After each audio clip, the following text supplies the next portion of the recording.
Hello. Okay. सो हम लोग investigations पे थे। हमने ये रेशियो वाला चीज पढ़ लिया। नाउ कम्स कि और दूसरे हार्मोन्स होते हैं उनका क्या होता है। तो सीरम टेस्टोस्टेरॉन हमने पढ़ा कि वह एलिवेट हो जाता है, but generally less than 150 nanogram से कम रहता है। ठीक है। तो हमें जो उसका लेवल है वो 150 नैनोग्राम पर डेसीलीटर तक मिल सकता है। नॉर्मली इट इज 20 से 80 नैनोग्राम पर डेसीलीटर। एंड्रोस्टेनिडोइन जो होता है वो भी एलिवेट हो जाता है। ये भी डिफरेंट डिफरेंट फॉर्म्स हैं एंड्रोजन्स की। हमने पढ़ा था अभी कि सीरम हार्मोन बाइंडिंग ग्लोबुलिन कम हो जाता है, तो ये मत भूलना। फ्री और अनबाउंड ईस्ट्राडॉयल जो होता है वो इंक्रीज हो जाता है। ठीक है। अच्छा, यू नो कि ईस्ट्रो ईस्ट्रॉन ईस्ट्राडॉयल एंड ईस्ट्रॉयल कब कब बढ़ते हैं, ये आपको पता है? जो कौन कौन सी डिफरेंट फेजेस होती हैं लाइफ की जब ये होते हैं, याद है कुछ ऐसा पढ़ा हो? ईस्ट्रॉन, ईस्ट्राडॉयल, ईस्ट्रॉयल, ऐसे करके। मैम तो मैम, मिस्टर डायल तो एक कॉम्पोनेंट होता है वो ओसीपीज का शायद। वो हाँ होता है, यस, बट आपको सही बता रहे हो, बट मैं पूछ रही हूँ कि लाइक कौन सा ऐसा एज ग्रुप होता है जिसमें ईस्ट्रॉन ज्यादा होता है, कौन सा एज ग्रुप होता है जिसमें ईस्ट्राडॉयल ज्यादा होता है, कौन सा होता है जिसमें ईस्ट्रॉयल होता है, सब।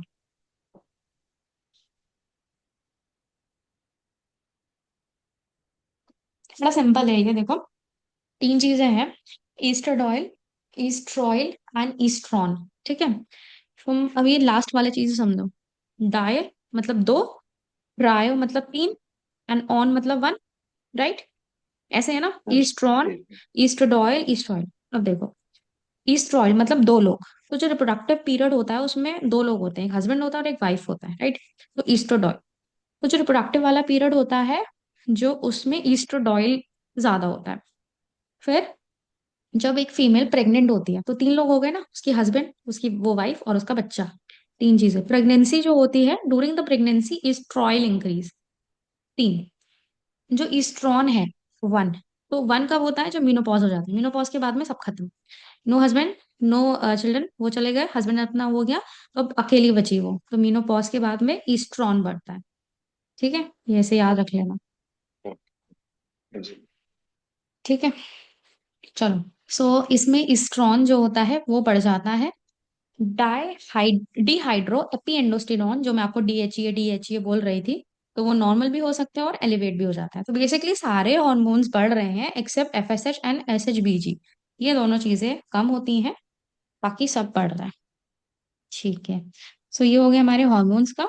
Next is serum fasting insulin. Serum fasting insulin जो होता है वो बढ़ जाता है। वाई हमें पता ही है, क्योंकि इंसुलिन रेजिस्टेंस डेवलप हो गया है उसकी वजह से। फिर इसमें एक इंपॉर्टेंट एक रेशियो होता है: serum fasting blood sugar bye serum fasting insulin. Insulin कितना है और फास्टिंग ब्लड शुगर कितना है, तो इससे ये पता लग जाता है कि इंसुलिन रेजिस्टेंस की वजह से ब्लड शुगर बढ़ा हुआ है या फिर इंसुलिन की कमी की वजह से हुआ है। बेसिकली टाइप 1 है या टाइप 2 है, वो थोड़ा सा आइडिया लग जाता है। तो ऐसे वाले जो ये पीसीओडी वाले बंदे हैं उनमें क्या है, इंसुलिन रेजिस्टेंस बढ़ा हुआ है, राइट? मतलब इंसुलिन तो ठीक है, रेजिस्टेंस डेवलप हो गया, तो इनमें फास्टिंग ब्लड ग्लूकोज बढ़ा होगा, बट फास्टिंग इंसुलिन भी बढ़ा हुआ होगा। ठीक है। सो इसमें रेशियो जो होगा वो क्या हो जाएगा, कम हो जाएगा ना, क्योंकि डिनोमिनेटर बढ़ा हुआ है, फास्टिंग इंसुलिन ज्यादा बढ़ा हो जाता है। तो the ratio is less than 4.5, it indicates insulin resistance. तो इसका एक ये वैल्यू याद रख लेना कि 4.5 से कम होता है तो हम इंसुलिन रेजिस्टेंस मानते हैं, और अगर 4.5 से ज्यादा होता है तो हम इसको कह सकते हैं कि इंसुलिन रेजिस्टेंस की वजह से नहीं है ये चीज। ठीक है। तो the ratio is less than 4.5। हम टीएसएच लेवल वगैरह ये सब चेक करा सकते हैं। प्रोलैक्टिन लेवल भी चेक करा लेना चाहिए। पीसीओडी में वैसे प्रोलैक्टिन का तो लिंक्ड नहीं है, बट ये देखने के लिए कि कहीं और कोई कॉजेस तो नहीं है मेनोरिया का, तो इसलिए प्रोलैक्टिन लेवल चेक कराना चाहिए। लिपिड प्रोफाइल भी कराना चाहिए। क्यों? क्योंकि अभी हमने पढ़ा था कि मेटाबॉलिक सिंड्रोम डेवलप हो सकता है। तो लिपिड प्रोफाइल हम डेवलप चेक करा सकते हैं, जिसमें कि टोटल कोलेस्ट्रॉल लेवल, एलडीएल वगैरह ये सब देख सकते हैं। अगर उनका इंक्रीज हो रहा है सो ऑफ कोर्स ये एक रिस्क की बात होगी। और जो हाई डेंसिटी लाइपोप्रोटीन, जो गुड कोलेस्ट्रॉल होते हैं, वो घटे हुए होते हैं, तो वो भी रिस्क की बात है। अल्ट्रासोनोग्राफी करानी चाहिए, जिसमें से कि जो ट्रांस वजाइनल टीवीएस वाली होती है वो ज्यादा एक आइडियल मानी जाती है as compared to trans abdominal. तो TVS is preferred and it has an 100% detection rate of TVS. तो अगर आपने देखा भी होगा, मोस्ट ऑफ द पीसीओडी की जो आती है अल्ट्रासाउंड लेके, उसमें टीवीएस, अगर वो सिर्फ पीसीओडी डायग्नोस कराने के लिए करा रहे हैं तो वो मोस्टली टीवीएस कराते हैं। ठीक है। अब आते हैं हम इसके अल्ट्रासोनोग्राफी के चेंजेस में, जो भी आपको पीछे रॉटरडम क्राइटेरिया में बता ही दिए थे वही सेम है। जो ट्रांस वजाइनल अल्ट्रासोनोग्राफी होती है वो ऑफ कोर्स प्रेफर करते हैं, 100% डिटेक्शन रेट है। उसमें क्या मिलता है, अभी हमने पीछे पढ़ा था, नेकलेस ऑफ पर्ल पैटर्न। आपसे पूछ सकते हैं, एमसीक्यू आ सकता है, जो कि रॉटरडम क्राइटेरिया का पार्ट भी था। 12 और मोर देन 12 फॉलिकल्स मिलते हैं, अगेन हमने पीछे पढ़ा ही था, जो कि 2 से 9 mm के साइज के हो सकते हैं, जो कि 1 या 2 ओवरी में मिल सकते हैं, और जो ओवरी का साइज है मोर देन 10 mm। ये सब चीजें आपके अल्ट्रासाउंड में लिखी गई होती है। इकोजेनेसिटी वगैरह वगैरह ये सब बढ़ सकती है, इतने काम की नहीं है। और अल्ट्रासोनोग्राफी में नेकलेस ऑफ पर्ल पैटर्न 60 से 80% केसेस में दिख जाता है। बट ऐसा भी हो सकता है कि पेशेंट पीसीओडी का है लेकिन ओवरीज नॉर्मल आ रही हैं। क्यों? क्योंकि अभी हमने पढ़ा था कि रोटेटम क्राइटेरिया में दो चीजें और भी थी। क्या क्या था? हार्मोन वाला एंड दी मेंस्ट्रुअल साइकिल का पैटर्न। अगर इवन वो दोनों भी चीजें मिल रही है तभी भी तो हम पीसीओडी बोल रहे थे ना। तो ऐसा जरूरी नहीं है कि जी मैम। ओवरीज हाँ खराब होगी होगी तभी हम पीसीओडी मानेंगे, नो। क्योंकि हमने वहां पढ़ा था कि out of this three, two होने चाहिए। देन लेप्रोस्कोपी करा सकते हैं। लेप्रोस्कोपी आपको पता ही है, is an inner internal visualization होता है अंदर से। तो it can be diagnostic also and therapeutic purpose के लिए भी कराया जाता है। एंड ये सॉरी ओइस्टर लिख गया है यहाँ पर, सिस्टिक ओवरीज है। सिस्टिक ओवरीज बायलेटरली वही एनलार्ज होती है, 2 से 5 टाइम ऑफ नॉर्मल साइज लिखा होता है। ओवरी इज बल्कि इन साइज ऐसा लिखा होता है अल्ट्रासाउंड में, तो ओवरीज का साइज बढ़ जाता है। वो सब चीजें इसमें हमें मिल सकती हैं अल्ट्रासाउंड। ठीक है, यहाँ आपका खत्म होता है पीसीओडी। अगर आपको पीसीओडी में कोई भी इश्यू है तो please ask, it's a very important topic. मैं आपको पहले ही बताया था, for your exam purpose also, for your OPD practice also, everything. तो कोई भी इशू है तो बताओ, क्योंकि बहुत केसेस मिलेंगे आपको इसको जब आप अपनी पीजीपी करने जाओगे किसी भी कॉलेज में जहाँ अच्छे खासे पेशेंट्स आते हैं। बहुत पेशेंट्स मिलते हैं पीसीओडी के आपकी ओपीडी में, बिकॉज एलोपैथी के पास में इसका ट्रीटमेंट नहीं है, दे ओनली गिव ओसीपीज, नहीं है। सो पेशेंट्स ऑल्सो नो कि ठीक है हमें नहीं हो सकता, आपके पास ही आएंगे। So it's a very very important, जो आपको पूरी इसकी अच्छे समझनी चाहिए। तभी आप पेशेंट को समझा सकते हो। वो आपसे सवाल पूछेगा कि मुझे क्यों हुआ, मेरे अंदर क्या हो रहा है। आजकल के पेशेंट बहुत एजुकेटेड होते हैं, उन्हें सब जानना होता है। तो आपको इसलिए ये जानना बहुत जरूरी है। एंड प्लस आपकी जो भी मेडिसिन आप, वो तो आपकी अलग नॉलेज है, जैसे जैसे आए, but you can earn very well by these type of cases. ठीक है। सो ये हो गया आपका पीसीओडी। कुछ भी कंफ्यूजन है तो पूछो, वरना हम आगे बढ़ते हैं। करें आगे? Yes ma'am. जी मैम। ठीक है, so next topic is endometriosis. ज्यादा बड़ा टॉपिक नहीं है, छोटा टॉपिक है। Again it is also very important, similarly MCQ also and for your practice also, दोनों चीजों के लिए, क्योंकि ये सब ऐसी बीमारियां जो इतनी हो रही है ना आजकल, हर फीमेल में तुम्हें देखने के लिए मिल जाएगा।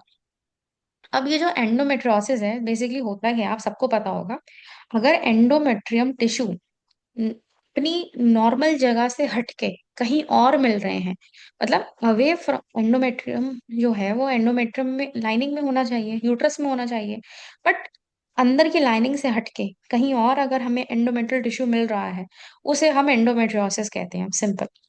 ये डिस्कवर किया था वॉन रॉकेटिंस के, ये थे। जरूरी नहीं है आपको याद रखना है, नहीं भी हो तो कोई प्रॉब्लम नहीं है। उन्होंने इसको डिस्क्राइब किया था। एंडोमेट्रियोसिस, जैसे अभी हमने बोला, it is defined as a presence of normal functional endometrium, मतलब कैंसर नहीं है ये, ठीक है, it's not cancer. Normal functional endometrial मतलब एक जैसा एंडोमेट्रियल टिश्यू दिखता है बिल्कुल वैसा ही है, नॉर्मल फंक्शन कर रहा है, वो हमें मिल रहा है, बट गलत जगह पर मिल रहा है। तो अब normally implanted in location other than the uterine cavity, ठीक है, एक्टो फंक्शनल एंडोमेट्रियम दूसरी जगह पर, उसको हम एंडोमेट्रियोसिस बोल रहे हैं। ठीक है, ये तो हो गई इसकी सिंपल डेफिनेशन, जो आपको पहले से पता भी होगी। अब जो आपके लिए इम्पोर्टेंट है, आपके एमसीक्यू के लिए इम्पोर्टेंट है, जो आपसे पूछा जा सकता है, very important question, most common site कौन कौन सी होती है एंडोमेट्रियोसिस की?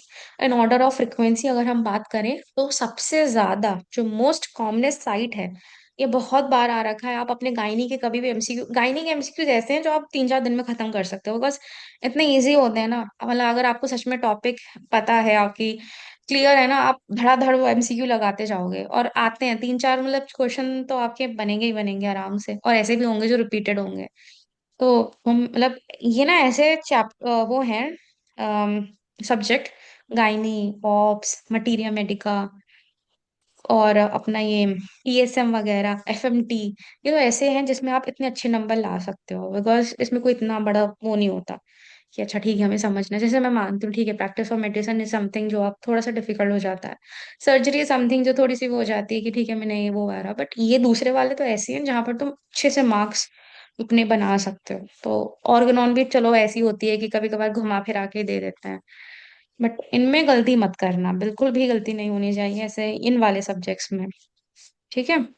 सो ovaries, ovarian okay. Endometriosis is the most common site of endometriosis. Ovary, अगर आपसे कोई पूछेगा कि कौन सी कॉमन साइट होती है एंडोमेट्रियोसिस की, तो ओवरी लगाना है। ओवरी होता है जिसमें ये एंडोमेट्रियोसिस डेवलप हो जाता है। And very important question, chocolate cyst पूछ सकते हैं। What is chocolate cyst of ovary? So कुछ नहीं है, चॉकलेट सिस्ट का मतलब होता है ओवरियन एंडोमेट्रियोसिस। अगेन आया हुआ क्वेश्चन है ये, चॉकलेट सिस्ट किसे कहते हैं? ओवरियन एंडोमेट्रियोसिस को कहते हैं। ठीक है, तो एक क्वेश्चन पूछ रही हूँ, ऐसा कुछ ऐसे रिलेटेड नहीं है। ये बताओ, ऐसे चॉकलेट का जिक्र आया है, जैसे खाने का, एनकॉवी सॉस अपीयरेंस किस में मिलता है? एनकॉवी सॉस, पता है पता है, स्ट्राइक नहीं कर रहा अभी। इसमें? किसी कार्सिनोमा में ये नहीं नहीं, एग्जैक्ट पे कार्सिनोमा याद में नहीं रहा नहीं। किसी। नहीं, नहीं नहीं, कार्सिनोमा में। सिनोमा में नहीं है। लीवर हाँ लीवर डिसऑर्डर, एमीबिक लीवर में था शायद। हाँ, very good, Amy it's very good. हाँ ये जी जी मिलता है जो जी। हमारी एंट अमीबा हिस्टोलिटिका, जो पैरासाइटिकल इन्फेक्शन है।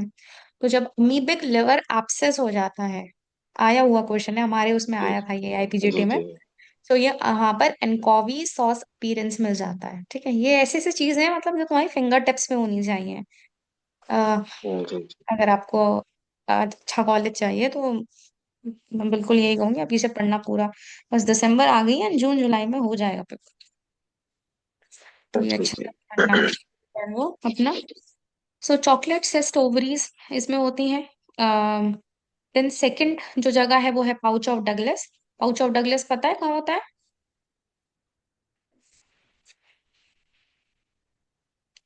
मतलब कहाँ प्रेजेंट होता है पाउच ऑफ डगलस, ये पता है आपको?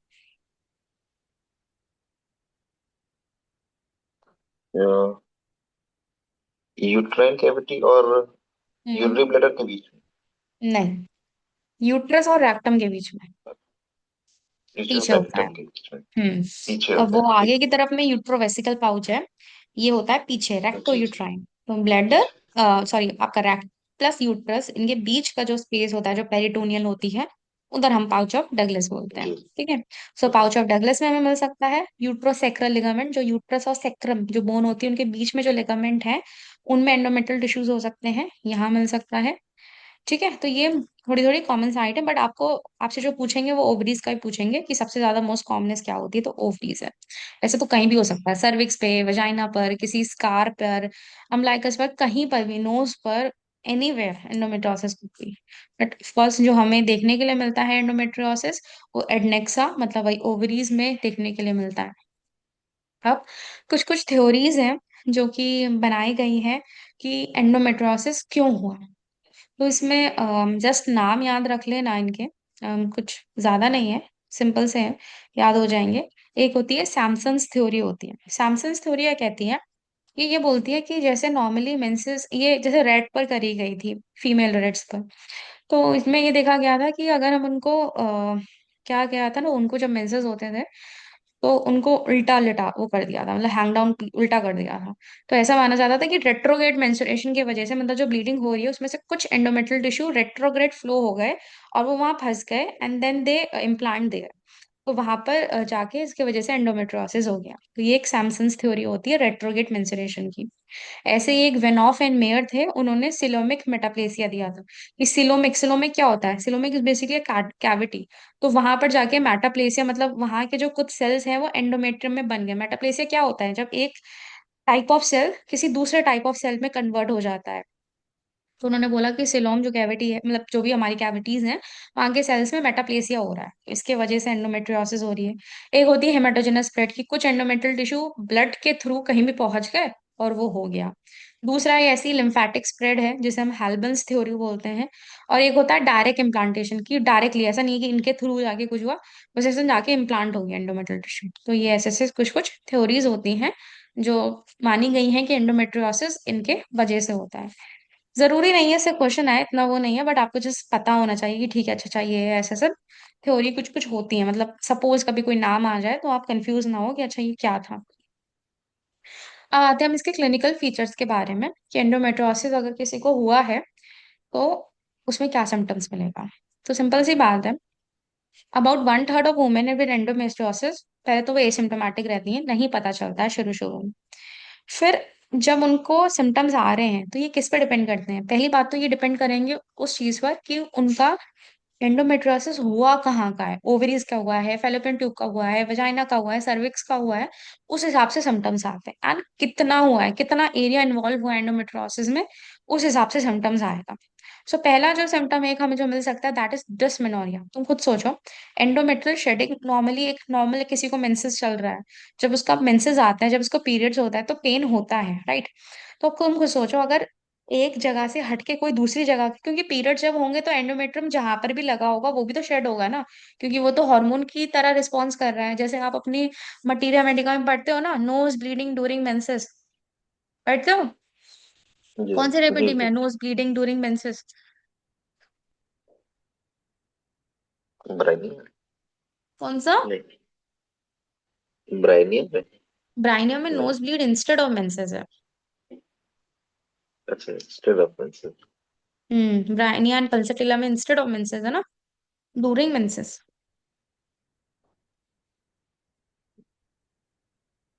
नहीं याद आ रहा अभी।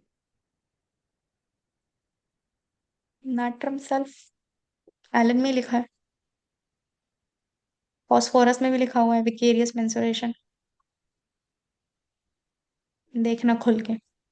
नाट्रम से उसके ब्रैकेट में ब्राइनियन पल्सिटिला से दी गई होंगी, बट वो इंस्टेड ऑफ मेंसेस वाली है, और शायद लिखा भी है वहां साइड में instead of menses.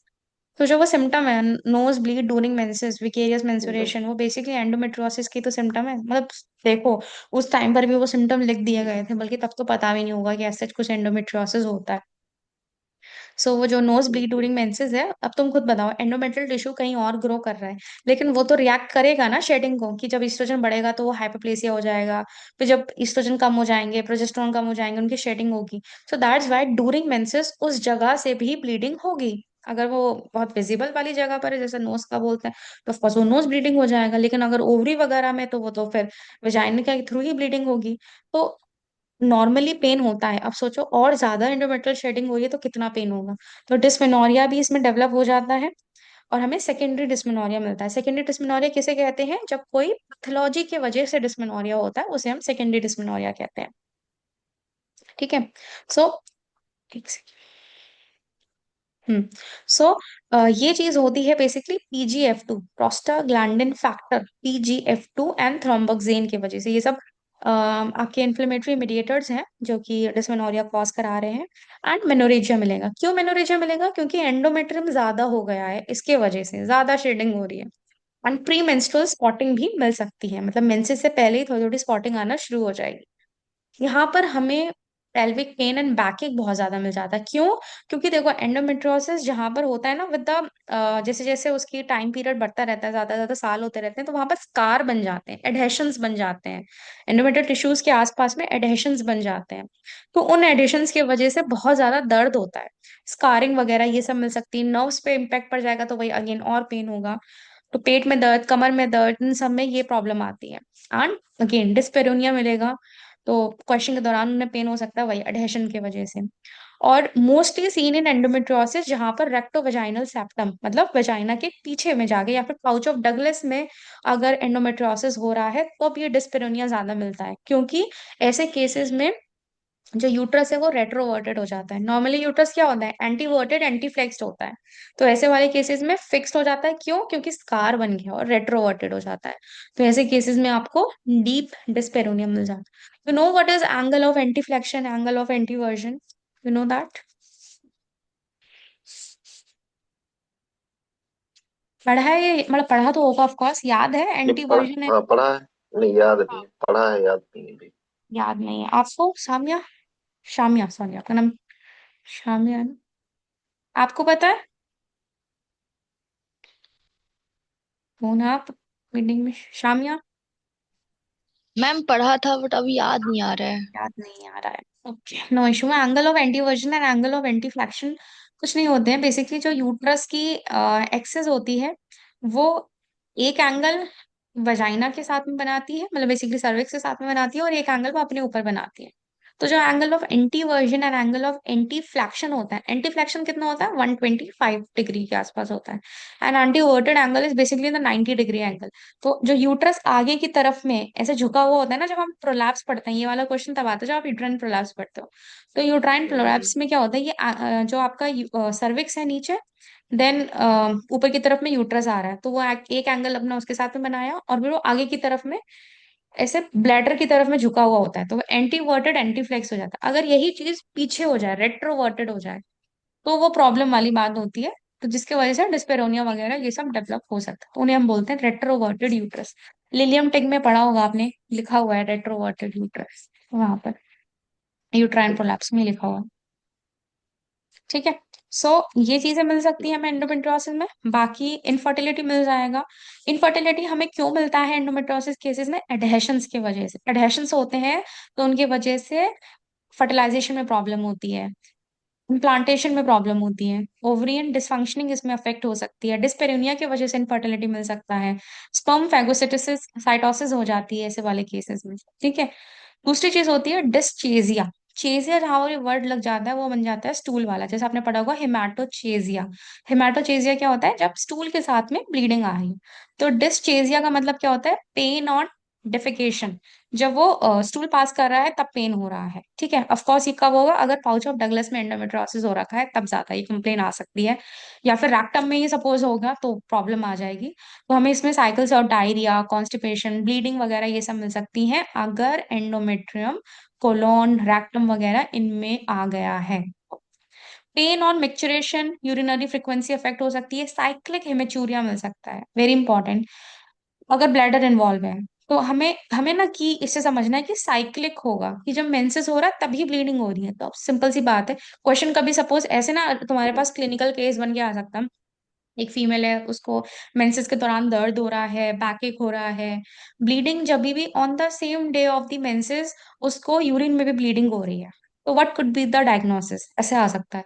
So of course ये क्या होगा कि अगर उसे यूरिनरी ब्लैडर एंडोमेट्रियोसिस हो जाएगा उसके वजह से, तो इसमें हमें साइक्लिक हेमेचूरिया मिलेगा, मतलब जब मेंसेस आने वाले होंगे, क्योंकि इसमें मेंसेस तो टाइम पे ही आएंगे ना, उसमें तो कोई प्रॉब्लम है नहीं। तो मेंसेस जो आएंगे वो उस दौरान ब्लीडिंग जहां पर भी एंडोमेट्रियल टिश्यू है वहां से होने लगेगी। सपोज कभी कोई ऐसा क्वेश्चन आए तो समझ जाना, क्योंकि मैंने आपको पहले भी बताया था आजकल डायरेक्ट क्वेश्चन नहीं आते हैं। दे टेस्ट योर क्लिनिकल नॉलेज कि कैसे आप कोई चीज वो कर रहे हो। ठीक है। तो ये आप इसे समझ सकते हो। नाउ क्लिनिकल एग्जामिनेशन करेंगे तो क्या मिलेगा? एब्डोमिनल एग्जामिनेशन नॉर्मल रहेगा। अगर ओवरी इन्वॉल्व है तो यहाँ पर हमें पेल्विक के एरिया, मतलब इलियक फोसा वगैरह में स्वेलिंग मिल सकती है, क्योंकि चॉकलेट सिस्ट बनी है। ट्यूबियो ओवेरियन मास मिल सकता है, वही ट्यूब्स एंड ओवरीज में क्या है, एडनेक्सा वगैरह, वहां पर मास मिल सकता है। और वो जो स्वेलिंग होगी वो टेंडर हो सकती है। मोबिलिटी उसकी रिस्ट्रिक्टेड होगी, मतलब हम उसको जब अगर मूव करके देखेंगे so it's not mobile. Pelvic examination normal भी हो सकता है, और या फिर अब नॉर्मल हो सकता है, जैसे कि हमें रेट्रोवर्टेड यूट्रस मिल सकता है, तो वो तो पर विजाइनली अगर चेक करते हैं उसी से पता चलता है। पेल्विक टेंडरनेस मिल सकती है कि you are examine the pelvic and it is tender. हमें पाउच ऑफ डगलस में नोड्यूल्स फील हो सकते हैं। यूट्रोसेक्रल लिगामेंट में नोड्यूल्स फील्स हो सकते हैं, this nodules are nothing, endometriosis के टिश्यूज ही हैं ये। यूनिलेटरल और बायलेटरल एडेनेक्सल मास मिल सकता है, मतलब जब अगर ओवरियन एंडोमेट्रियोसिस होगी उसके वजह से। स्पेकुलम एग्जामिनेशन, अच्छा बताओ कौन से दो स्पेकुलम होते हैं जिनसे एग्जामिनेशन करा जाता है, उनके नाम क्या होते हैं?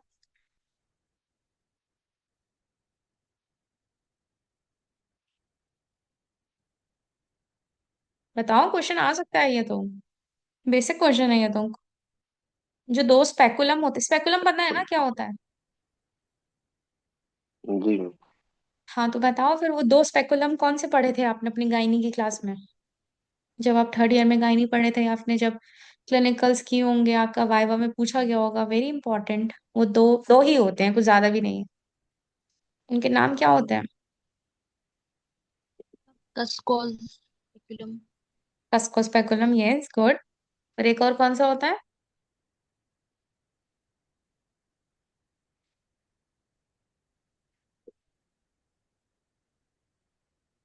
एक और कौन सा होता है? Sims. Sims cap speculum and Cusco speculum. जो जो Sims. स्क्रू की तरह था, जो ऐसे उसमें एक ऐसा घोल सा होता था, वो कस्को होता था। और जो एक ऐसा लंबा सा और विद देन ऐसे साइड साइड में से किस वो होते थे, सिंपल जस्ट लाइक एक लंबा और साइड साइड में उसके वो ऐसे वो मिल रहे हैं, बेंड हो जा रहा था नीचे से, दैट वाज सिम्स स्पेकुलम। तो कस्को स्पेकुलम वैसे ज्यादा यूज होता है, तो ऐसे स्पेकुलम एग्जामिनेशन में हमें ब्लूइश नोड्यूल्स वगैरह ये सब मिल सकते हैं पोस्टीरियर फॉर्निक्स वगैरह में। Again investigation, very very important. इससे एक दो एमसीक्यू आ सकता है।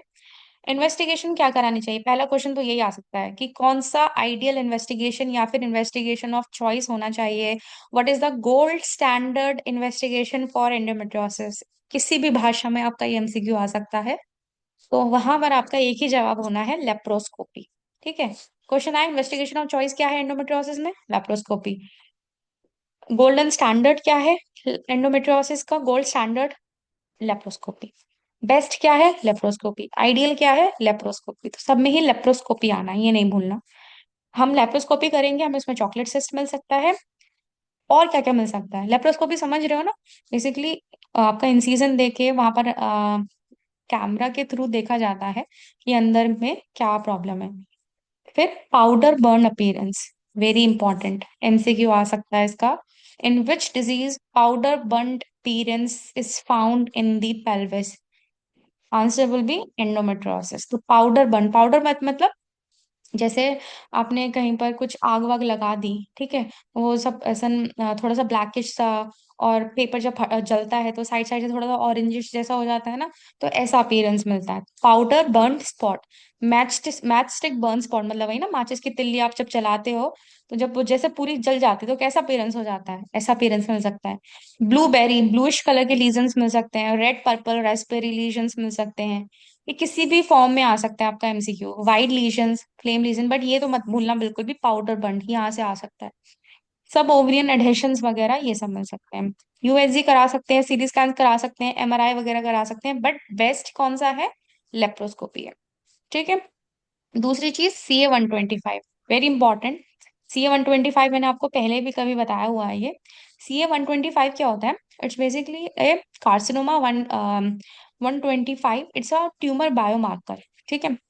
ट्यूमर मार्कर है ये, जिससे कि आप ये पता लगाते हो कि प्रोग्नोसिस के लिए जरूरी होता है। ऑफ कोर्स डायग्नोसिस के लिए इंपॉर्टेंट नहीं होते हैं, हमेशा याद रखना। कभी कुछ पूछता है आपसे कि जो ट्यूमर मार्कर होते हैं क्या ये डायग्नोसिस के लिए इंपॉर्टेंट होते हैं या प्रोग्नोसिस के लिए, नो, डायग्नोसिस के लिए इंपॉर्टेंट नहीं होते, बिकॉज ये चीज बढ़ भी सकती है, नहीं भी बढ़ सकती है, नॉन कैंसर केसेस में भी बढ़ सकती है, बट प्रोग्नोसिस के लिए इंपॉर्टेंट हो जाते हैं। जैसे कि आप, कोई पेशेंट है कैंसर का, आप उसका ट्रीटमेंट करा रहे हो और आपको ये देखना है कि ट्रीटमेंट सही हो रहा है नहीं हो रहा है, so you can use the level of tumour marker for assessing the prognosis कि आइदर इट इज रिड्यूसिंग और not. So CA 125 it's a bio marker, it's a tumour marker, जो कि बहुत सारे केसेस में बढ़ता है।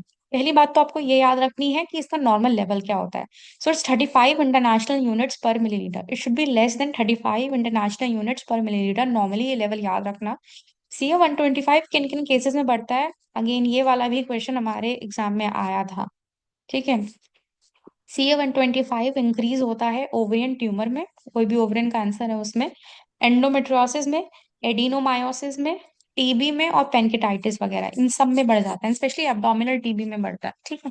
तो हमारा क्वेश्चन ऐसे ही आया था कि CA 125 किन किस केसेस में बढ़ेगा, और उसके ना शायद PCOD वगैरह या फिर ये सब एक दो कॉजेज और दे रखी थी, तो उसमें ना चूज करना था कि किस किस में बढ़ता है, तो ये सारे केसेस में CA 125 बढ़ जाता है।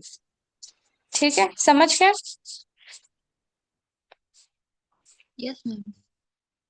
ठीक है, तो ये आपकी खत्म हो गई आज की क्लास। कोई इश्यू है तो प्लीज पूछ लो, बट ये दोनों ही टॉपिक बहुत इंपॉर्टेंट है और इसकी एक एक लाइन इंपॉर्टेंट है, तो उसको प्लीज गो थ्रू कर लेना अच्छे से।